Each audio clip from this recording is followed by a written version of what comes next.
13টি প্রশ্নের আজকের অতিথি বাংলাদেশের একজন গুণী চলচ্চিত্র নির্মাতা এস.এ. হক অলিক, যিনি সংগঠন প্রিয় একজন মানুষ এবং ডিরেক্টরস গিল্ডের আপনি সাধারণ সম্পাদক ছিলেন।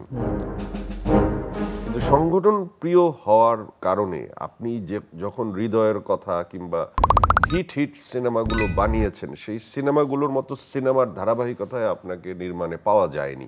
এটি কি সংগঠন প্রিয় হয়ে যাবার কারণে নাকি সিনেমার বাজার না বোঝার কারণে? না, প্রথমটাই ঠিক। আপনার সংগঠনের সাথে সম্পৃক্ত হওয়ার কারণে, কারণ দুইটা জিনিস একসাথে হয় না। কারণ হচ্ছে যে যখন আপনি নির্মাতা, তখন আপনার ভাবনা চিন্তাগুলি নির্মাণের মধ্যেই থাকতে হয়।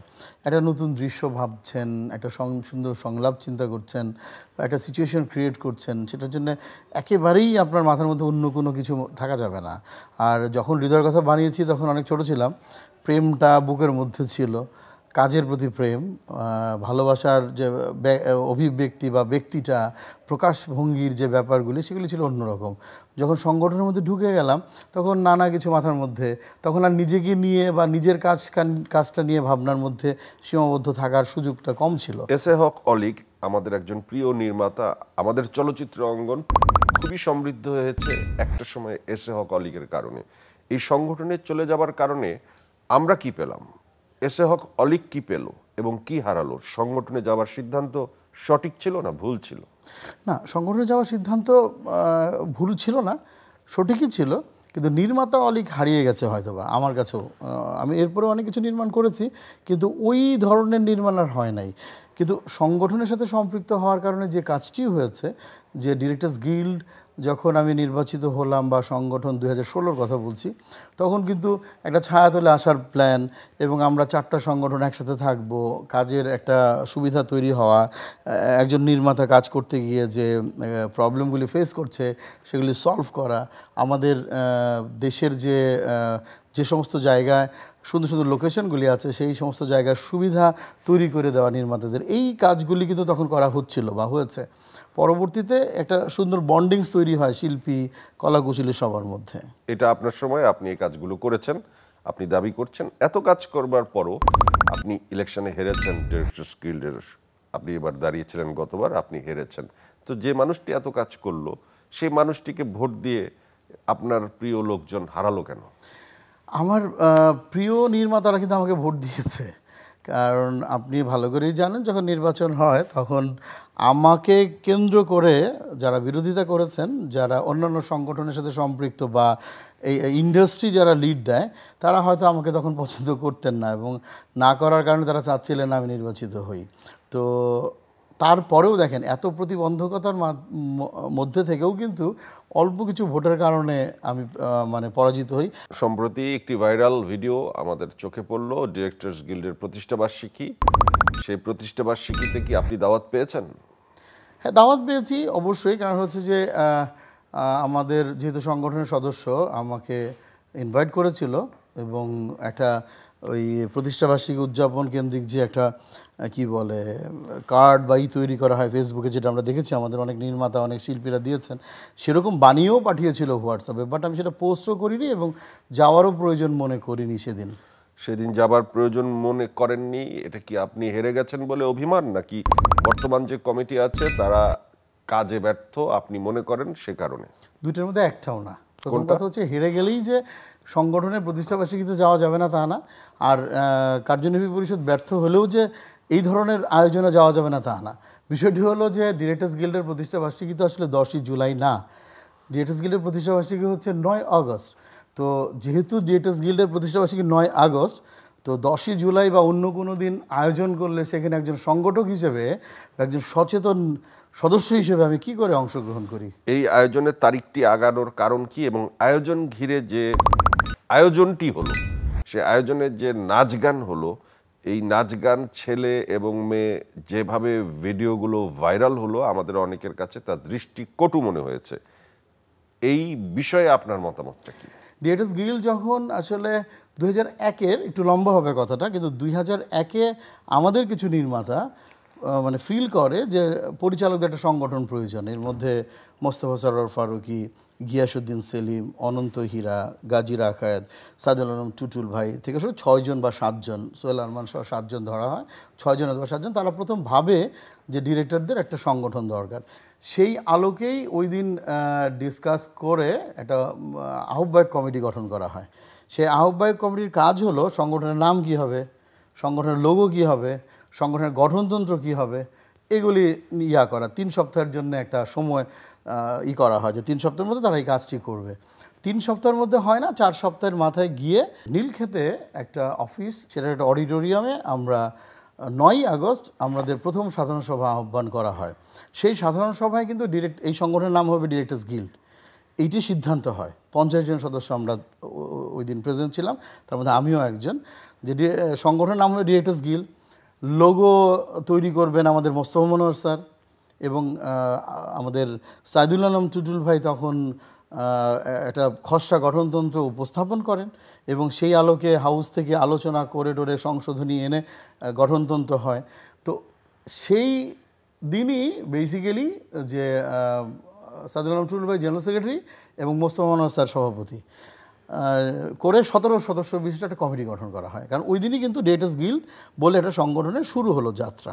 মানে গঠনতন্ত্র স্পষ্ট বলে দিয়েছে যে 9ই আগস্ট জন্মদিন, 9ই আগস্ট সেটা আমরা দেখলাম যে অন্য ডেটে পালন করা হলো। এবং আরেকটু বলি, 2016-তে যখন আমরা নির্বাচিত হলাম, প্রথম নির্বাচনে অংশগ্রহণ করে, আমি জেনারেল সেক্রেটারি, গাজী রাকায়েত ভাই প্রেসিডেন্ট, তখন কিন্তু আমরা 9ই আগস্ট উদযাপন করেছি ঘরোয়াভাবে এবং সাধারণ সভায় কিন্তু আমরা অনুমোদন নিয়েছি। 16, 17, 18, 19 4টা সাধারণ সভায় কিন্তু সাধারণ সম্পাদকের রিপোর্টের মধ্যে একটা প্যারাই ছিল যে আমাদের 9ই আগস্ট হচ্ছে প্রতিষ্ঠাবার্ষিকী। আমরা অগাস্ট মাস শোকের মাস, সেই জন্য কিন্তু আমরা ঘোষণা দিই উদযাপনটা করতাম না। আপনার এই আয়োজনে আমরা দেখেছি যে নাচ গান হচ্ছে এবং নাচ গানটা আমাদের কাছে দৃষ্টিকটু লেগেছে। আপনার কাছে লেগেছে? হ্যাঁ, আপনাদের কাছে যদি লেগে থাকে নিশ্চয়ই। আপনি স্ট্যাটাস দিয়ে তো আপনার অভিব্যক্তি প্রকাশ করেছেন যে আপনার প্রাণের সংগঠনের এই রুচির দুর্ভিক্ষ। ওকে, কিন্তু আপনাদেরই একজন নির্মাতা মাহমুদ দিদার, তিনি স্ট্যাটাস নাচ গানের ছবি দিয়ে লিখেছেন, এতদিনে টেলিভিশন নাটক, সিরিয়াল ও টেলিফিল্মের পরিচালকরা প্রাণ পেয়েছে যেন ক্রমশ অপ্রিয়মান, গুরুত্বহীন হয়ে ওঠা মানুষগুলো আলাপে আসার মতো কিছু একটা করেছে। যদি এই ঘটনা ঘটে থাকে তাহলে এটা একটা সক্ষমতার বিষয়, তারাও পারে। Cheers man. ও অনেক দুঃখ বোধ থেকে লিখেছে। ওটা আমি পড়েছি এবং দেখেছি এবং সে মানে সাংঘাতিক আহত হয়ে কথাটা লিখেছে এবং লজ্জিত হয়ে কথাটা লিখেছে। আমার মনে হয় না মাহমুদ দিদার এছাড়া বিষয়টা কেন লজ্জাজনক, আপনি ব্যাখ্যা করবেন? আমার কথা হচ্ছে যে আমার কাছে যেটা মনে হয়েছে যে এই ধরনের আয়োজনে আনন্দ তো থাকবেই। করবে কারা?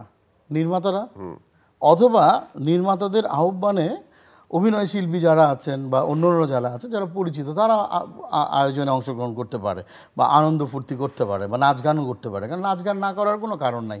কিন্তু যারা ওইখানে নাচ গানটা করলেন তাদেরকে তো চিনি না, তারা কারা, এবং নাচ গানে কিছু অঙ্গভঙ্গিরও তো একটা ব্যাপার থাকে, শালীনতার একটা ব্যাপার আছে। তো সেই জায়গাগুলি খুঁজে পাই নাই এবং যেহেতু আমি চিনি না 1-2 জনকে ছাড়া, তো সেহেতু আমার কাছে মনে হয়েছে যে এটা এদের জন্য না।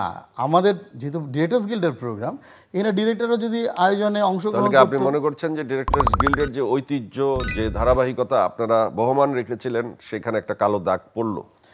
মোস্তফা মনোহর স্যার তো এই ডিরেক্টরস গিল্ড দেখতে চায় নাই। আব্দুল্লাহ মামুন প্রথম ভাইস প্রেসিডেন্ট, আমজাদ হোসেন প্রথম ভাইস প্রেসিডেন্ট, তারা তো এই ডিরেক্টরস গিল্ড দেখতে চায় নাই। সাইদুল আলম টুটুল, সৈয়দ হাসান ইমাম, মামুনুর রশিদ, তো আমাদের তো এনারা তো এই ডিরেক্টরস গিল্ড দেখতে চায় না। আমরা তো সেই ধারাবাহিকতা রক্ষা করার দায়িত্ব তো আমাদের। আপনি যখন দেখছেন সবাই বিচ্ছিন্ন, এই সময়টা 2002 সাল না, 2024, যে যার মতো ক্যারিয়ার, যার মতো সোশ্যাল মিডিয়া, প্রত্যেকের হাতে একটা টেলিভিশন, সেই সময়ে সংগঠনের গুরুত্ব কি 2002 সালের মতো আছে? 2 সালে ধরেন মঞ্চ নাটক, মঞ্চের গ্রুপ, সবাই একটা ঐক্যবদ্ধ ছিল। এখন ঐক্যবদ্ধ থেকে মানুষ একা হয়ে গেছে এবং একাই রাজত্ব করছে, যে যার মতো রাজা। এই সময় সংগঠনের গুরুত্ব কি 2002 সালের মতো আছে বলে আপনি মনে করেন? না, গুরুত্ব কেন থাকবে না? ধরনটা হয়তো পরিবর্তন হতে পারে, সেই ধরনটা কি হতে পারে? সেই ধরনটা কার্যক্রমের কি প্রকাশটা মনে হয়তো করছেন? আলাদা হতে পারে। কিন্তু দেখা যাচ্ছে যে 2002-এ যেভাবে পরিচালিত হতো, যে প্রয়োজনে সংগঠন গঠিত হয়েছিল, আজকের প্রয়োজনটা ভিন্ন। তাহলে আপনি যে বললেন যে আব্দুল আল মামুন স্যার এইরকম সংগঠন দেখতে চায়নি, রাইট। তো বা বড় বড় নির্মাতারা এই ধরনের সংগঠন দেখতে চায়নি, হয়তো নতুনত্বকেই তারা এইভাবে গ্রহণ করেছে, এই জন্য এই নাচ, এই গান, এই তালি। রবীন্দ্রনাথ 100 বছর আগে যে গান কবিতা লিখে গেছে সেটা কিন্তু আজকেও আধুনিক মনে হয়। আমজাদ হোসেন বা আব্দুল্লাহ মামুন আঙ্কেল যে নাটক নির্মাণ করে গেছে, আজকেও কিন্তু সেটা একটা আধুনিক মনে হয়। খালি শুধুমাত্র নির্মাণ কৌশলটা ভিন্ন।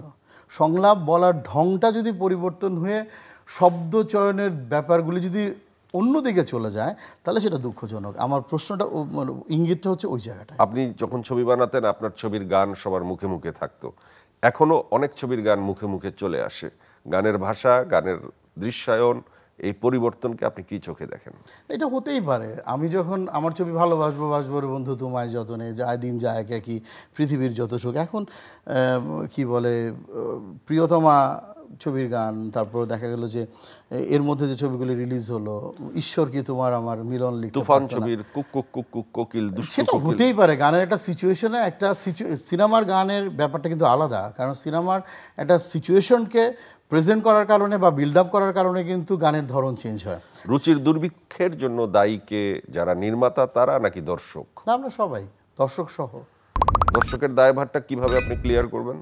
দর্শক একটা সময় দেখেন, আমরা যখন টেলিভিশন নাটক বানাতাম বা ছোটোবেলায় নাটক দেখতাম, তখন দর্শক টেলিভিশনের মধ্যে ছিল। যখন অবারিত সম্ভাবনা তৈরি হয়ে গেল, তখন কিন্তু দর্শকেরও জাজমেন্ট করার একটা স্কোপ আছে যে আমি এটা দেখবো, এটা দেখবো না। এখন দেখা যাচ্ছে যে অধিক সংখ্যক 18 কোটি মানুষের মধ্যে যে ধরনের নাটক তৈরি হচ্ছে সেটা দেখতেই পারে, কিন্তু যখন জীবনের গল্প বলা হচ্ছে, যখন দেখা যাচ্ছে যে পরিবারের গল্প বলা হচ্ছে, দেশের গল্প বলা হচ্ছে, দর্শকদের উচিত ওই কন্টেন্টগুলিও দেখা। ক্যামেরার পেছনে কেউ নেই, আপনার সামনে আমি নেই, চ্যানেল আই দর্শকের জন্য আপনি একান্তে কিছু কথা বলে যান। প্রিয় দর্শক, দায়িত্ব কিন্তু আপনারও, ভালোটা দেখার, ভালোটা শোনার, দেশকে ভালোবাসার। মায়ের আঁচলের ঘ্রাণ অসাধারণ। মা হয়তো দেখতে সুশ্রী না। বাংলাদেশ আমার, আপনার আমাদের। বাংলা ভাষা আমার, আপনার আমাদের। বাংলা নাটক, বাংলা চলচ্চিত্র, বাংলা গান আমার, আপনার, আমাদের। অবশ্যই আমাদের সংস্কৃতি আমাদেরই হওয়া উচিত। ভালো থাকবেন, সুন্দর থাকবেন, দেশকে ভালোবাসবেন।